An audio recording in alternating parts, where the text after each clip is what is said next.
My name is Nathan Fennessy. I'm an at-large city councilor who's been chairing the building committee. Some of my fellow building committee members are here tonight. Mark Cohen, Tom Croto. You're going to be hearing tonight mostly from the gentleman to my right, Doug Proctor, and the gentleman to my left, Andrew Weaver, who have been working on the design of the proposed building. I hope everybody's gotten a chance to take a look at some of the pictures we got in the back. They're going to roll through with a projector here to show you some more pictures and talk about the design that they've been working through, and then we'll open it up and get some feedback. So thank you. Good evening. We have. Can you hear me? Okay. We had a meeting on April 1st to review what the community would like to see out of the Beaver Meadow facility, and what we've done is summarized some of the issues that were raised during that meeting, and just to get started. So there were concerns about inclusion in for the facility, and golf is a limited demographic. How do low-income and people of color share in the facility? And it was brought up that there is a Pathways to Golf program here at the facility. Transportation to the facility was a big item there, and we tried to solve that with our design since then. The community is very interested in energy usage in the building, so it wanted energy efficiency. We're looking at geothermal, we're looking at solar and other things. Looking at tax increases, and looking at fundraising and review fees. Handicap accessibility for young golfers, seniors, and women was a big issue. Provide access to from the outside of the city to make a beautiful destination location for the rest of the state. And work with the city on parking and landscaping, and we all know that parking is a big issue here. And provide winter skiing and snow-groomed walking paths. These are some of the public concerns that were raised. Then there were facility design issues raised during that meeting, like making it a multifunctional facility, good event space. Big enough bar for bad weather seemed to be very important during that meeting.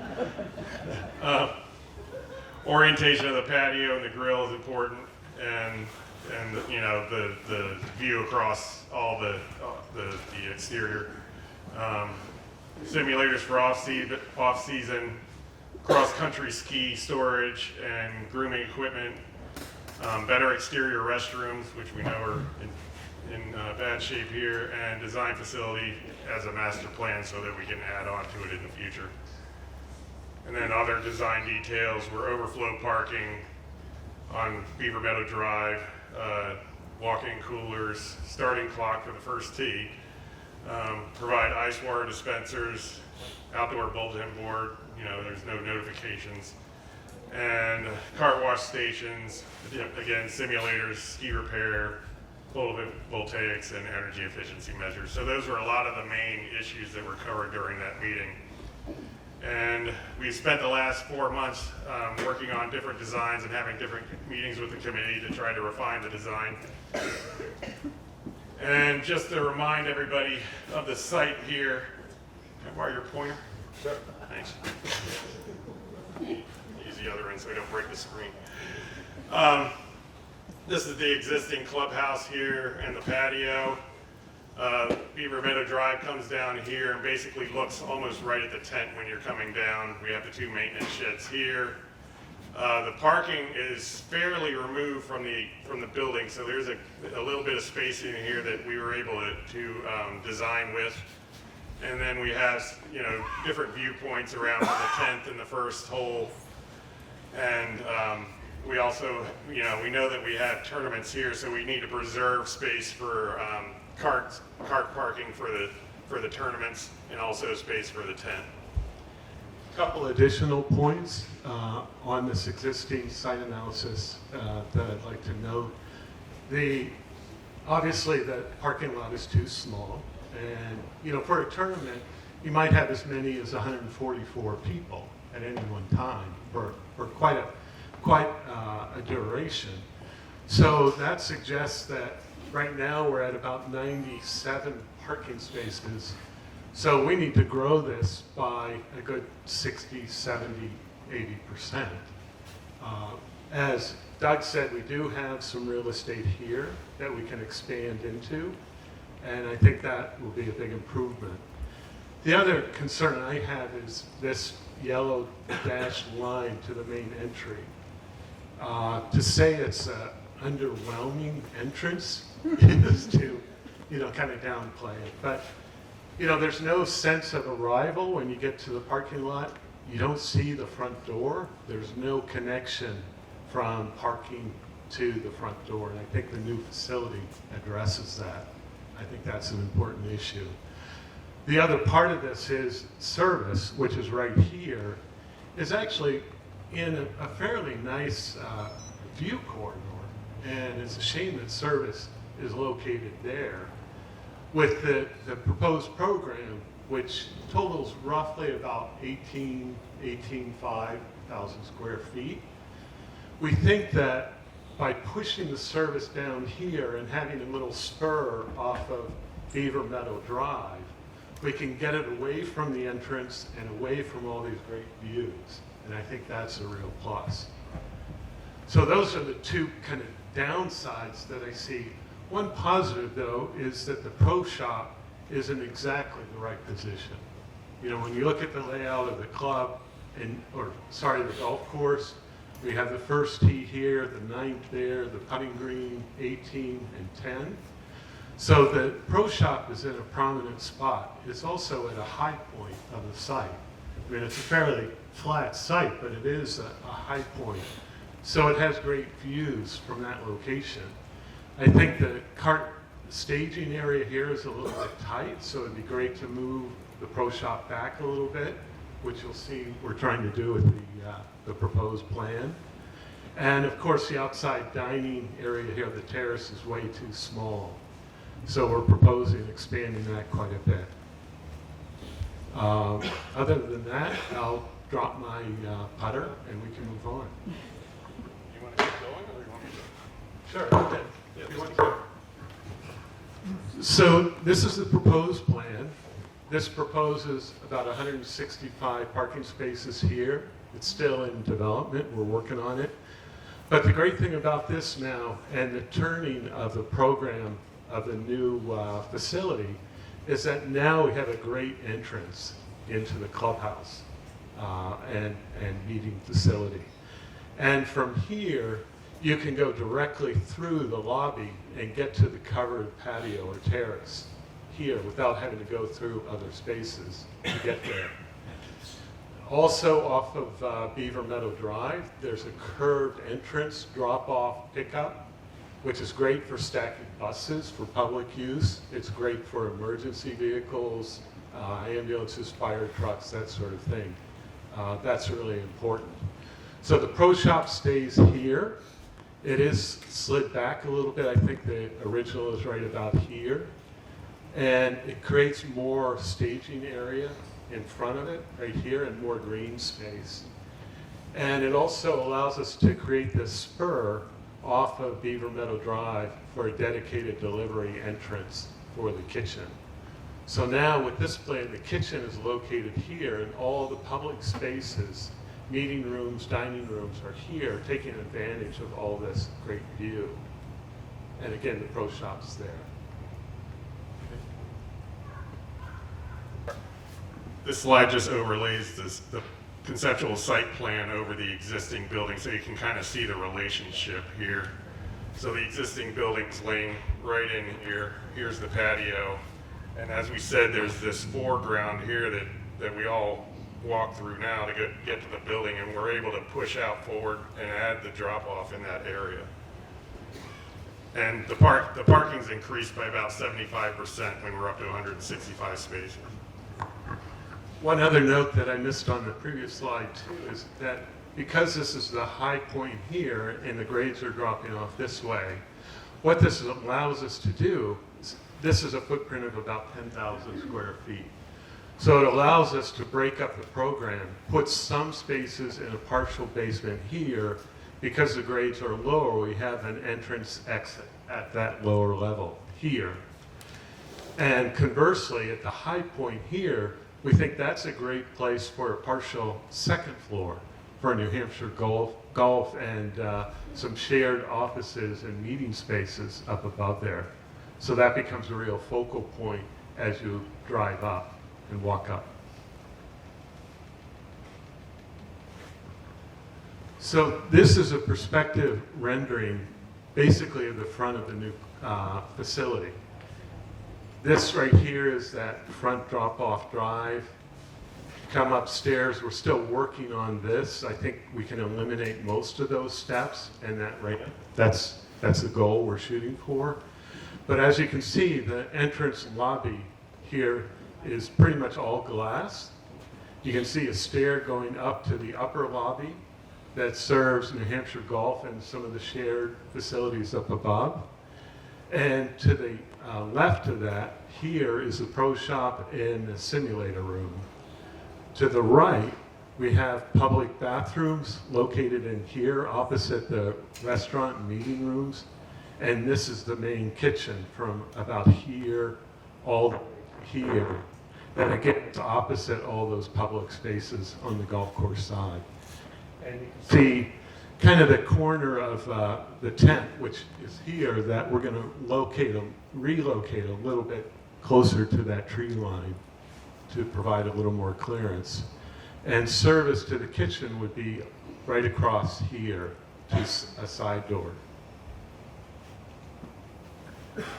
This view is kind of an aerial view near the cart staging area, which is right out here. Here you can see the pro shop, which wraps this corner. Simulators are beyond that. And from here, there'd be a path that takes you right down and back to the parking lot. So it's a direct connection. If you're coming to golf, you can come here and go in, or you could come from the lobby and hang a left and come into the pro shop this way. Again, New Hampshire Golf is above. And you can see part of the covered terrace here in this view. About half of it is covered. And behind that is the 19th hole and grill and some additional meeting rooms and dining rooms beyond, which you'll see. And you can also see the corner of that tent, this relocated tent. This is kind of the opposite view of the back. With this view, you can see the extent of the outdoor dining terrace, half of which is covered. Beyond that is the pro shop here and New Hampshire Golf up above in the second story. The 19th hole and grill is right here with direct access out to the terrace, and a dining room, meeting room here and here. And these are designed so that they can operate separately or all together as one big space to accommodate a much bigger crowd. And because of the grade changes, we're able to grade down and have this entrance at the lower level for the ski and skate club and a snack bar here. So when you're coming off 9, the 9th green is right about here where I'm standing. You can come across, pick up a snack, go up here. There would actually be a path right here to get you up to the 10th tee, which is back over here. And you can see, just to comment on materials, we're looking at horizontal siding, clapboards, shiplap siding, which all looks like wood, but it would be a synthetic material for durability. And we're hoping, if the budget allows, that we would get a standing seam metal roof.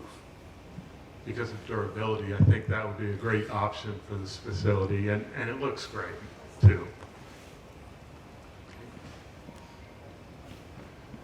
So to go inside, this is the main floor plan that you saw. To orient you, the drop-off drive is right here with stairs right there. This again is about 10,000 square feet. And from the entrance here, we have a main stair, an elevator, and the lobby continues straight through back to the covered outdoor dining and terrace. So you could, as you come in, you could go straight back here if you wanted to go for lunch or dinner. If you're coming to golf, you could come in this way and turn left, and you're into the pro shop world of pro shops, simulators, and golf. If you come in for dinner, you probably would hang a right. Probably I would hit the bar first, which is here. And then the additional dining rooms or meeting rooms are beyond that. That could be subdivided or combined for a capacity of about 150 to 180 people. Opposite that is the main kitchen, which has service directly here off that spur I mentioned off of Beaver Meadow Drive. So that's the main kitchen. Public bathrooms are here. We also have a couple of unisex bathrooms, kind of for families and single folks if they want to use them. There's also a secondary stair here that takes you directly downstairs to the partial lower level, which we can look at. So this is the lower level. It's about 5,000 square feet, or about half the footprint of the building. As I mentioned, with the grades dropping from high to low here, we get a direct on-grade entrance here to the ski and skate room. That's about 1,000 square feet. There's a small snack bar here and a little serving kitchen. These are golf and ski bathrooms, but they're really public bathrooms. Anyone can use them. And there's a family changing room here, adjacent to the bathrooms as well. This large room here is general storage, and that would be club storage, but also dry storage for the kitchen. So the folks from the kitchen can come down here, load up the serving kitchen for snacks and pre-made food to be served, and go back up. And if you're down here, you can also use that stair. It is a public stair to get up to the main hallway up above for dining and the pro shop at the end. These are service areas, water, sprinkler, electrical rooms, elevator machine room. There's a laundry, a small laundry that I think you're going to need for the club. And again, the core, the elevator and stair. So from here, if you get on the elevator or take this main stair, you can go all the way up to the second level. Why don't we go to that? So this is the second floor.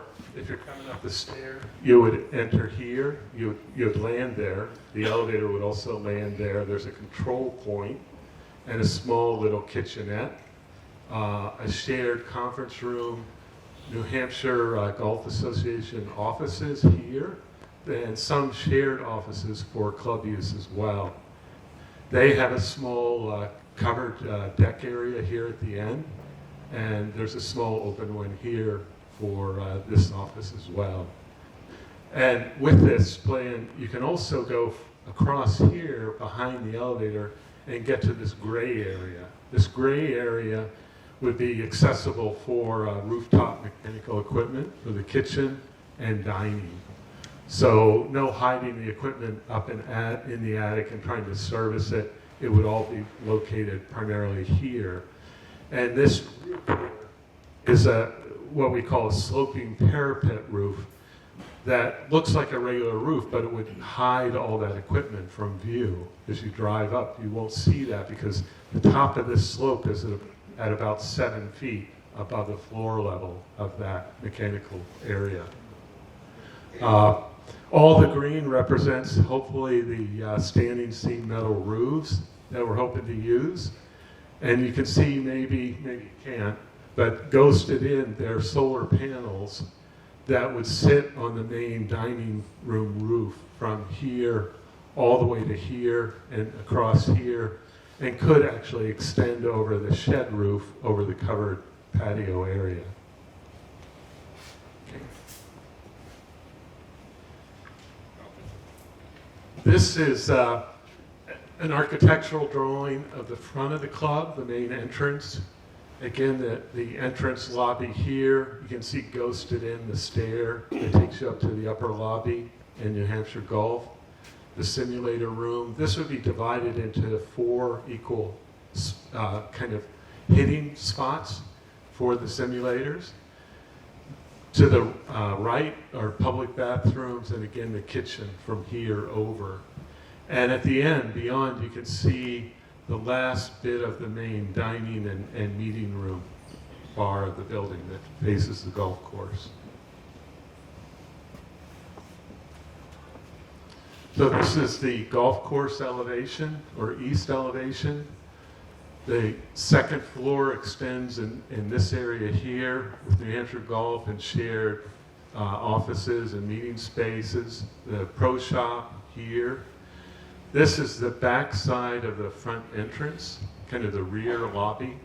So when you come in the front door, this will be all glass. So as you come in, you'll see right through the building to the golf course, which I think is a really nice feature. You can see the extent of the covered dining area here with the 19th hole and bar, dining room or meeting room, and the same here. And again, the walkout below for ski and skate, and the snack bar right there. And finally, the last 2 elevations, the 2 ends. The south elevation shows the delivery area for the kitchen with double doors, so trucks could back right up to this door for deliveries, kegs and dry goods, food. This is an emergency exit. This is the end of the main dining room and meeting rooms. And beyond that, you see the dining terrace with part of it covered. And this is the north side, the opposite end, where there's New Hampshire Golf, a covered deck area here. Again, that corner of the pro shop that you could get to directly from parking. And beyond, again, the covered roof and the covered terrace for dining.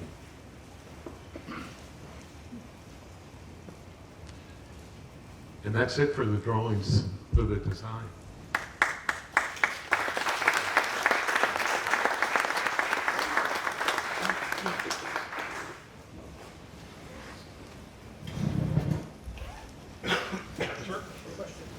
Could you go to the southeast,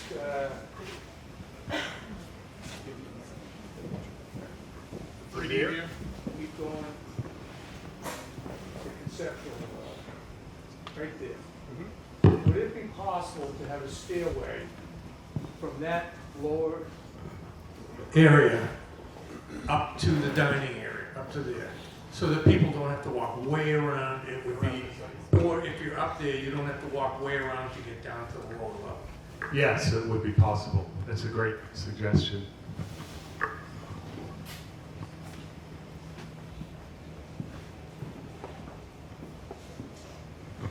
In complement to what he just said, I think if that was a snack bar area, it would be nice to have some outside seating or have like a place to sit outside after you purchase something, for sure. Either if there's just seating outside there or upstairs.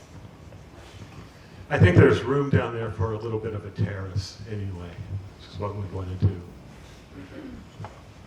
When the kitchen and the bar area was designed, did you work with the restaurant owner or the restaurant tenants at that point to look at the kitchen design and the flow? There is no tenant at the moment. There is. To run the, oh, there is? Oh, sorry. I mean, for the new one. But Are you there's going to run the new one too?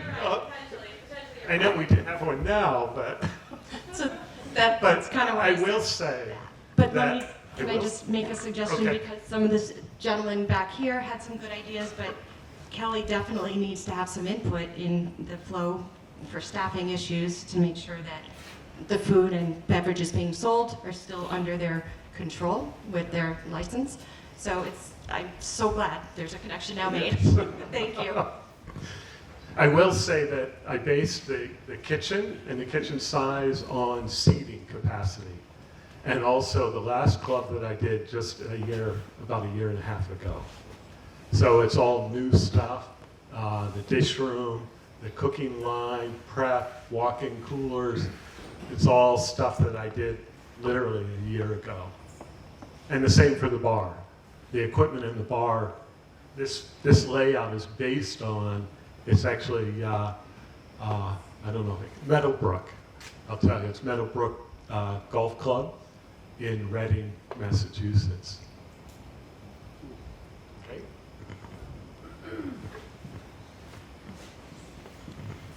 Hi, you mentioned that you're going to have a metal roof throughout the building, if possible.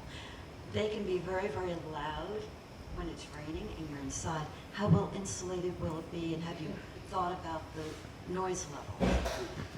Yes, we have. I think what we're typically doing these days is spraying spray foam insulation right on the underside of the sheathing, 2 or 3 inches of closed cell, which is a perm breaker, for condensation, and then another 5-6 inches of open cell spray foam. So what that does is all these attic spaces become warm spaces. So you don't have to worry about things like ice dams and noise.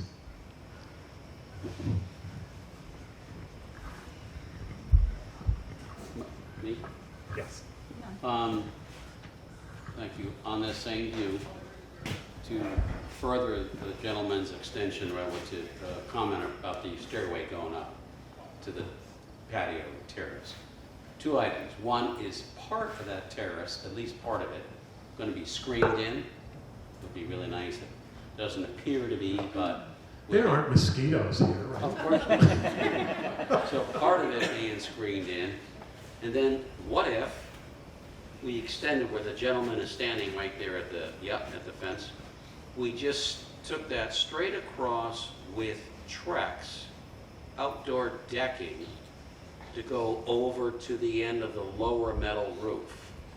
So we had an elevated deck, going, That way? no, the other way, no, over the entry for the ski thing. Oh, over here? Yes. As a deck? Yes, but an elevated deck that is level with, the flooring is level with where he's standing.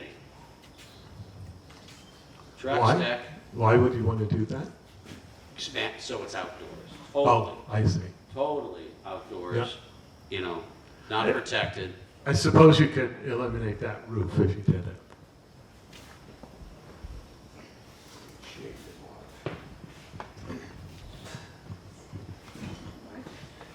I'm wondering about handicap accessibility. Could you address that? Yeah, the entire facility is going to be handicapped accessible. Even this path here from the lower level up to the upper level, the grades are gentle enough for handicapped accessibility that we won't do stairs. Of course, everything has to meet ADA, all the entrances, bathrooms. I think the only bathrooms that don't meet ADA are the little unisex bathrooms, but we have plenty of other accessible bathrooms and hallways. Has the New Hampshire Golf Association committed to leasing the space on the second floor? And secondly, why do they need a separate deck? I think Brian can address that. So we've been working very closely with New Hampshire Golf on this project. We've had many discussions with them, and obviously there are a number of things that we have to get to, including once the designs are in place and once the City Council approves the designs, and then getting agreement with New Hampshire Golf. So we're all on the same page about what's going on here. We've been working with them on the design, the space they need, but I have to turn it over. I would have to turn it over to New Hampshire Golf to say that they're absolutely committed, but I think we need to work out the rest of the details before we get to that point to say everybody's absolutely committed. You signed your lease already, right? We need an actual project, don't we? Yeah, that's true. But back to your point about the deck at the end there, which is the opposite view, that's kind of an outgrowth of the first floor program being much larger than the upper floor and the simulators that are there. So that last simulator is actually that deck space. We thought it would be cheaper to do that than to enclose that and add more square footage to the building.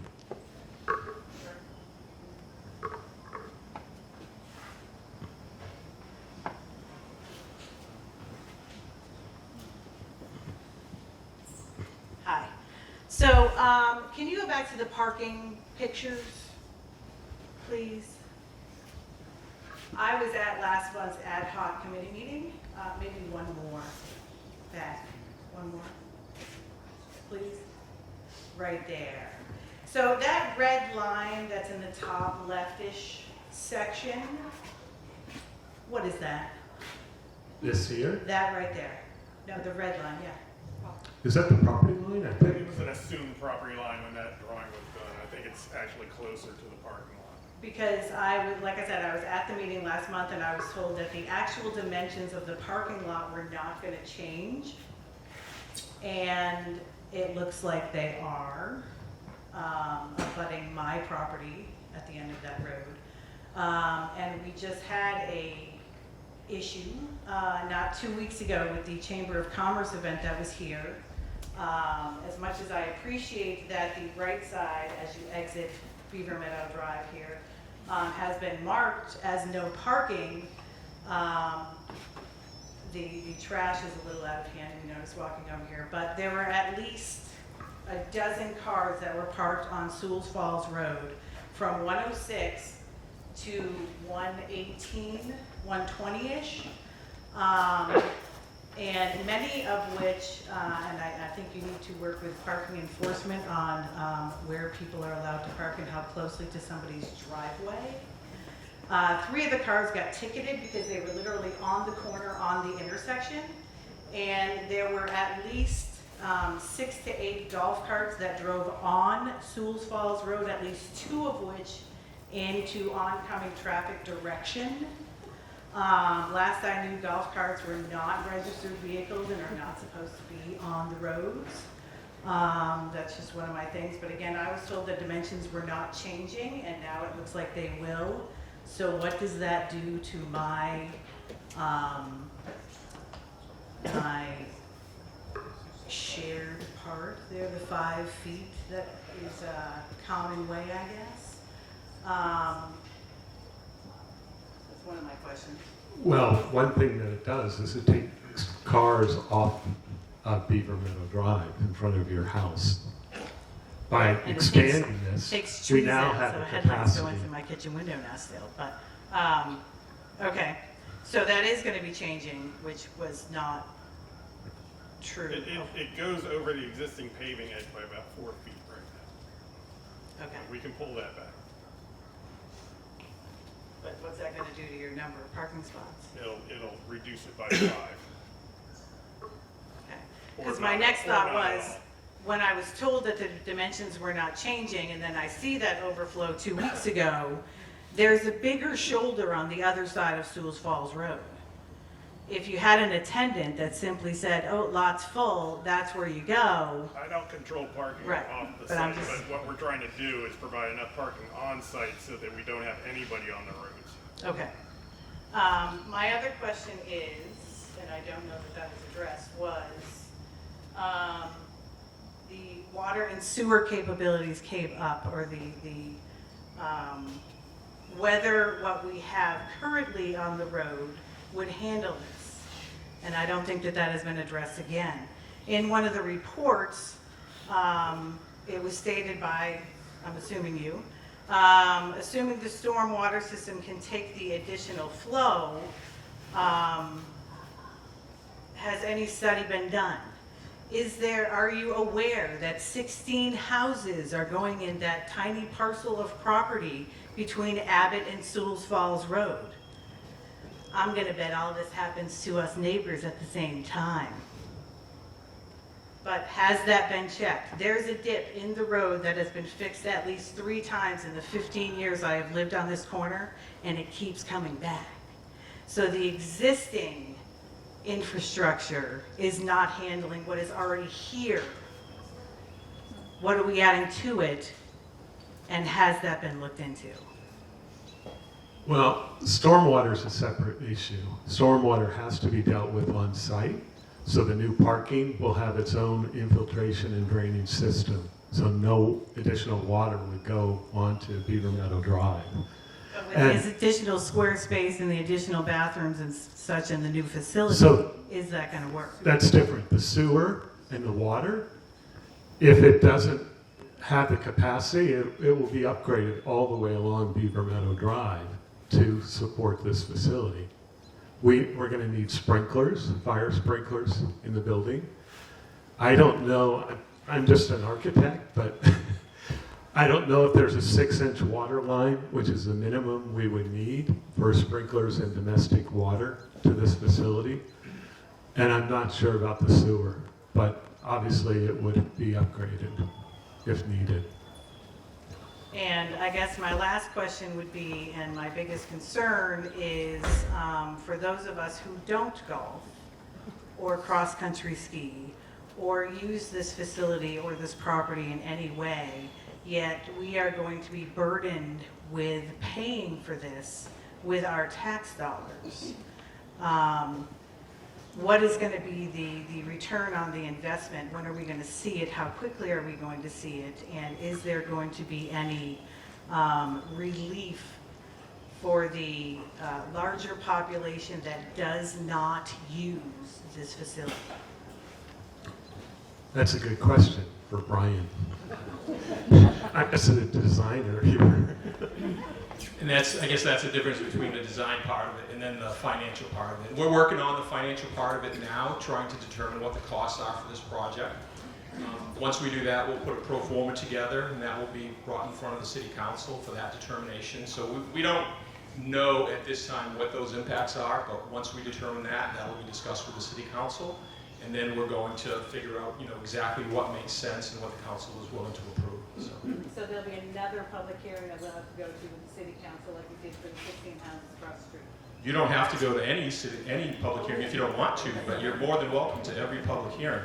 And yes, there will be a public hearing because obviously this is the initial design phase of this project.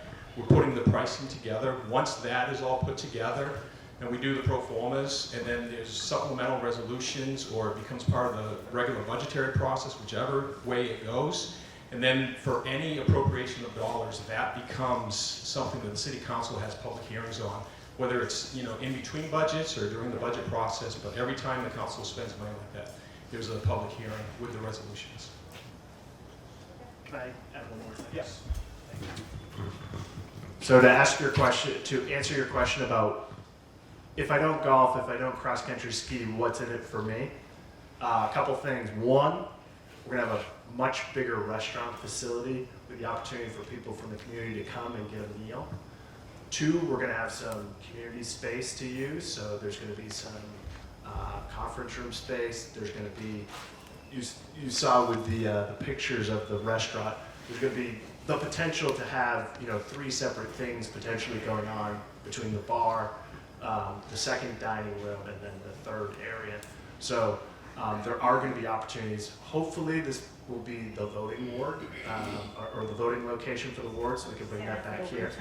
I know someone sitting next to me really wants it to return here. That's the expectation. That's part of the reason why we want to make sure that the dining space, there's sufficient space for polling to take place there. So we're certainly trying to include aspects for everybody, because one of the things that we've heard from, again, the counselor sitting next to me is the lack of community spaces up in this end of Concord. So we're trying to do that with the design, with the proposed design.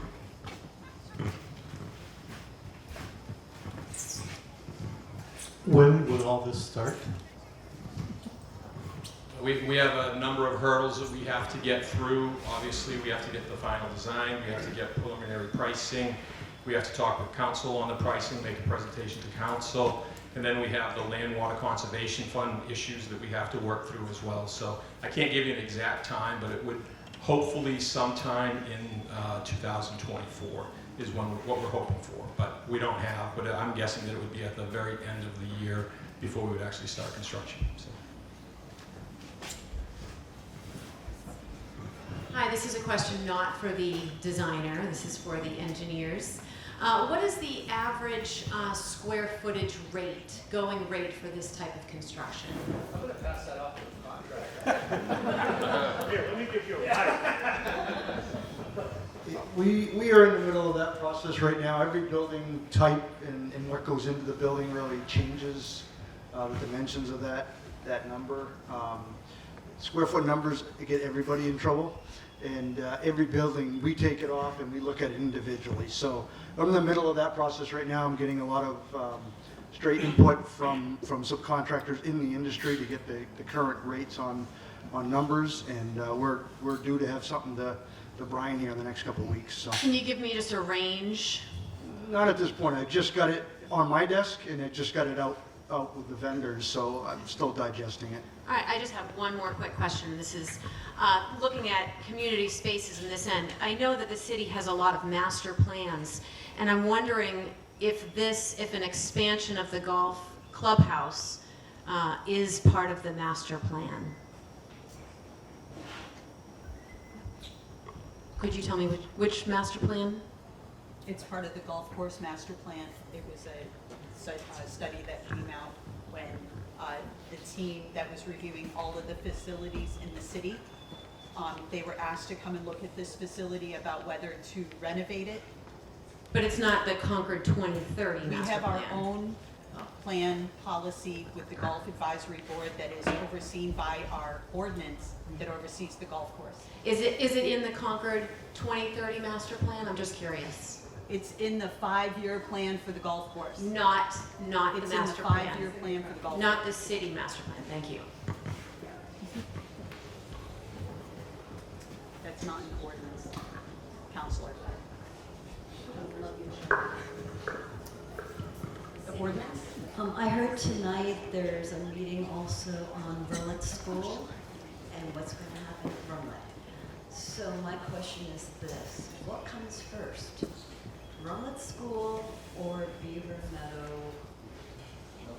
This change in facility, because if the school doesn't come first, and I don't know, what's important? Do one of the elected officials want to handle this question? That's, I would say that we're the city, that's the school. I don't have an answer for that. the school board, so. Well, hi. The plan for Runlet Middle School right now is moved out to about 2026, if I'm not mistaken. Whether or not this gets in before 2026, 2027, that's up to the city council and these folks here. But from what we've just learned recently, that's when building aid might be available for us. So it won't be before then. So this will be before, and that's gonna add to the tax base before the middle school does, and then the people are gonna be in enough work because the taxes go up because of the middle school. I got it.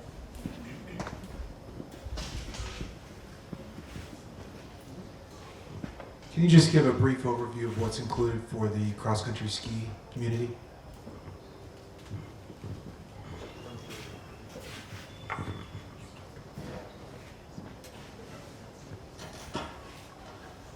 So what we have right now are a series of racks for skis and a large storage area and a workbench here for waxing and tuning the skis.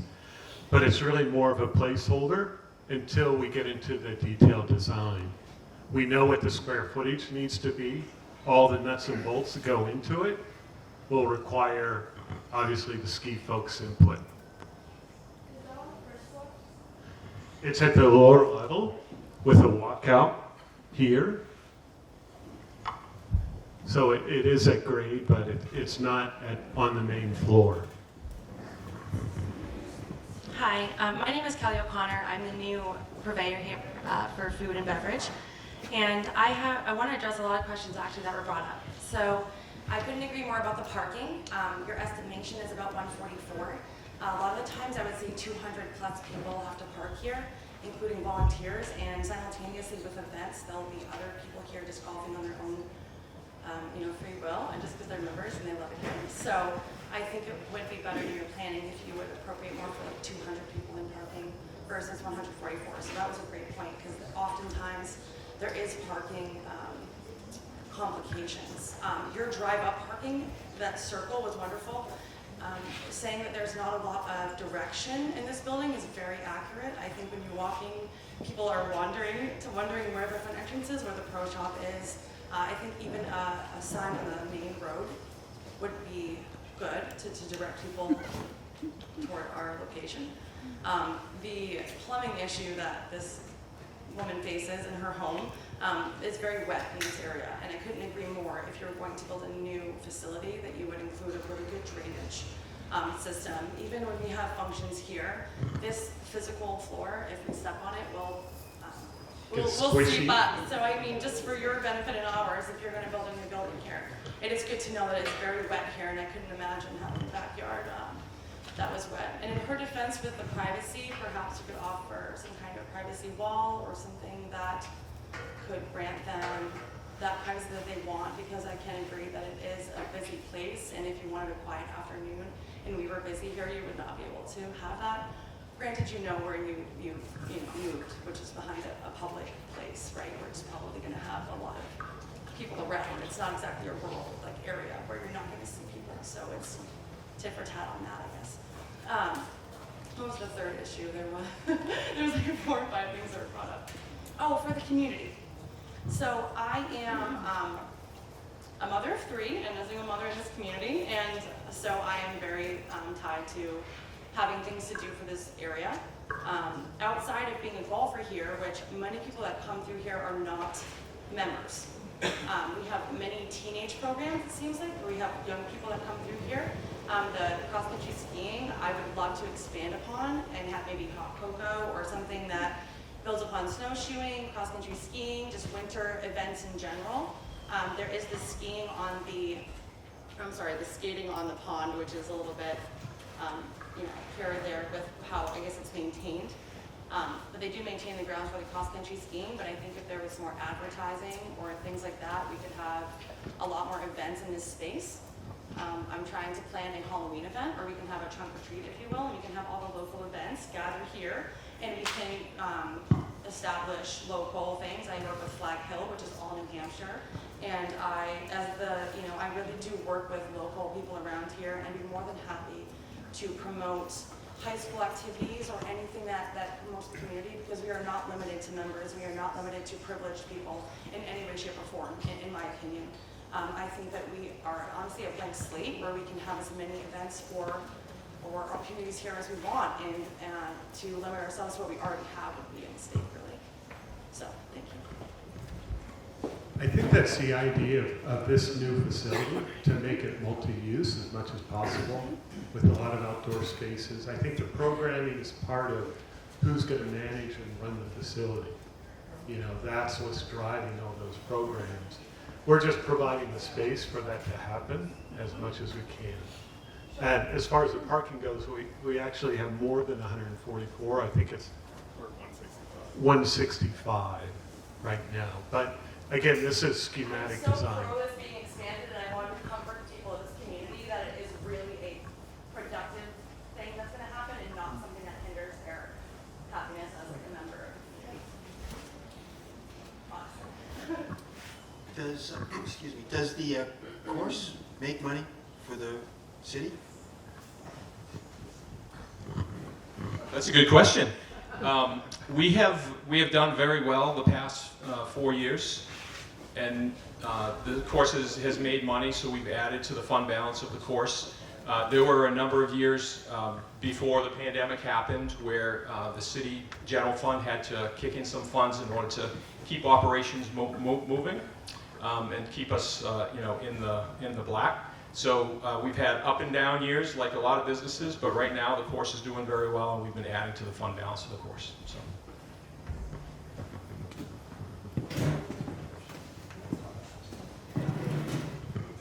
Have the people who make decisions about the fees that the course charges, considered a bifurcated system where non-city residents are paying more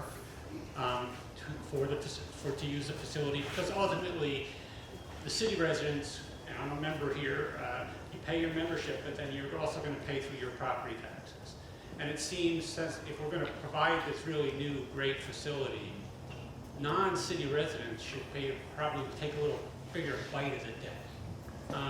Doesn't have to be a significantly bigger bite, but it could be a bigger bite. I'm glad to. I got it. I'm sure. So we actually had that conversation on Monday night, and the recommendation from the Beaver Meadow Advisory Committee was to continue to maintain the same rates for residents and non-residents. However, I think the decision that was made, or part of the conversation at City Council on Monday night, was to track some additional information about how much of the use is residents versus non-residents, to see whether we should reconsider that decision in the future.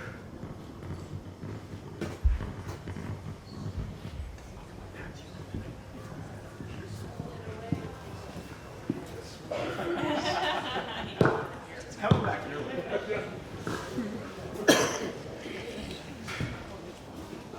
I just think that this new facility would be a revenue generator. I mean, we could get more weddings here, which is a revenue generator, over and above membership, over and above a lot of things. This is a great facility for it. I wish that were designed to be a little bigger, so if it's not that great being outdoors for that wedding, we have a room big enough in there. You know, a lot of us don't use other facilities across the city that we pay taxes for. We play here, we use it. I don't use the pools. I don't argue about, hey, give me an introduction, because I don't use that pool. I don't use the tennis courts. So I just think, even like my kids are grown, I still pay taxes for school. So arguing over whether something, you know, looking for a discount for, not for membership, I'd go for that. But, no, wait a minute, I'm a resident. Me too, I go to. I mean, that's just consider that this makes money, and it can make more money with that design.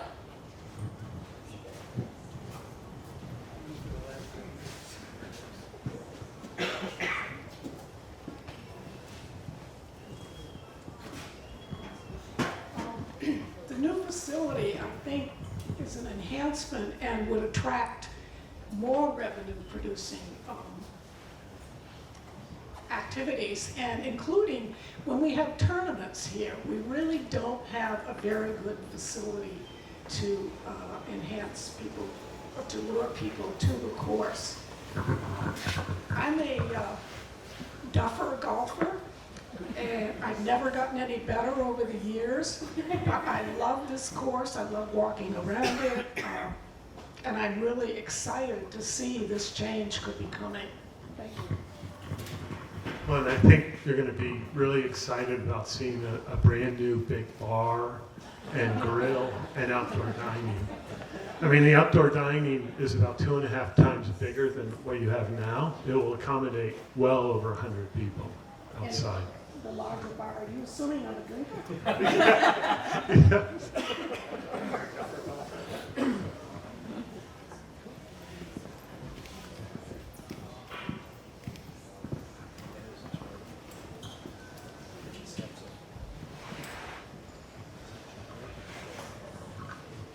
I'm just curious if there was consideration in cart storage underneath the building, and the idea of efficiency would maybe getting rid of that building and open up some of your square footage of your space.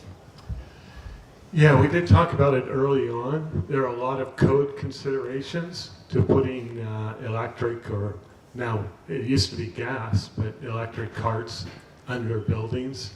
A lot of the e-bikes, as you know, are catching fire and burning down buildings. And even the electric carts, I mean, they're pretty safe, but you need at least a 3-hour fire separation between golf carts and any habitable space. And it becomes very expensive open space to store cars when you have a barn that costs, you know, maybe a quarter or even less than what it would cost to put carts in a building.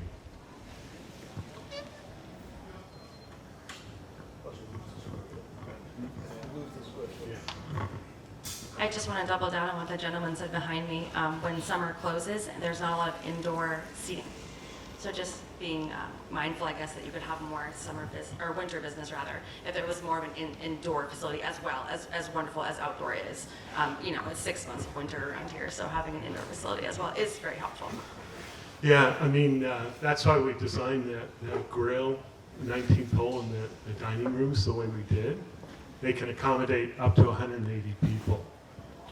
But they can be divided into 50, 60 person events or a big wedding, you know, all at once, with spillover outside in good weather, obviously. Yeah. It feels like the questions are almost ending here, so I want to. Oh, okay, got another one here. I understand that, you know, for some parts, I think everybody, can everybody hear me? Pretty big voice, okay. I understand that the concerns of apparently what seems to be more of the few than the majority here are about, you know, getting this job done and for people to have a larger golf course, and for the avid golfers, I completely understand where you're coming from. At the same time, I think that a lot of those avid golfers do not live here. They're coming from other parts of the city. From my experience, when the Sewell's Falls Bridge was being rebuilt, as far of a distance as the Sewell's Falls Bridge was from our home, it was a serious inconvenience. Again, it was mentioned about all the houses that are being built between Sewell's Falls and Abbott Road. Is that going to coincide with the building that is going on here right now? We have also, of course, had to deal with some other things, which, you know, as somebody mentioned, you know, we moved here. Agreed. We moved here with a facility of this size. Now that the thought is that this facility is going to be expanded, I believe the problems can also become expanded. We are constantly dealing with litter on our property. We are constantly dealing with members coming from the 19th hole who, for some reason, feel that 50 miles an hour is not a problem from this parking lot up to the corner of the Sewell's Falls Road and Beaver Meadow Street. I believe that the problems are going to increase just like the size of the facility. I hope that's taken into account, and that admittedly we are just a few people here, but we do have to live here. And so I would hope that everyone would understand that while I know you all want to golf in a better and bigger facility, you should also understand that if all of this was occurring in your backyard, you most likely would have a different opinion as well. So while all this is going on, I'd like for everybody to just think about what it is that other people are going to have to endure so that you can get 18 holes in on Saturday.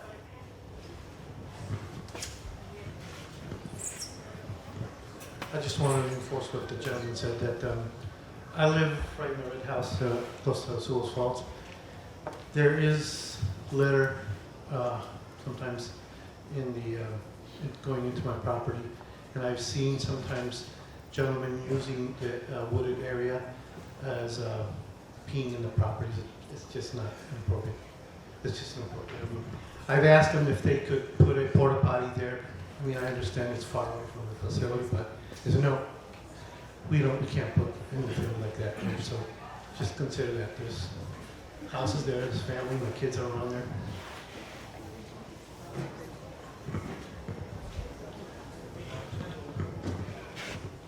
I think that's almost it. So I want to thank everybody for coming out. There's going to be a public hearing at some point. I don't know exactly when, but sometime this fall. The designers will obviously take some of the feedback that they got. There's going to be a meeting. I think we're having a meeting in September of this committee. We'll have to schedule. Yeah, I think we're probably going to have a meeting, another meeting of the building committee in September, and then there will be a proposal put forward to the city council, I would assume sometime this fall, once we have some more information regarding pricing. So at that point, there'll be a public hearing. Thank you very much. Thank you.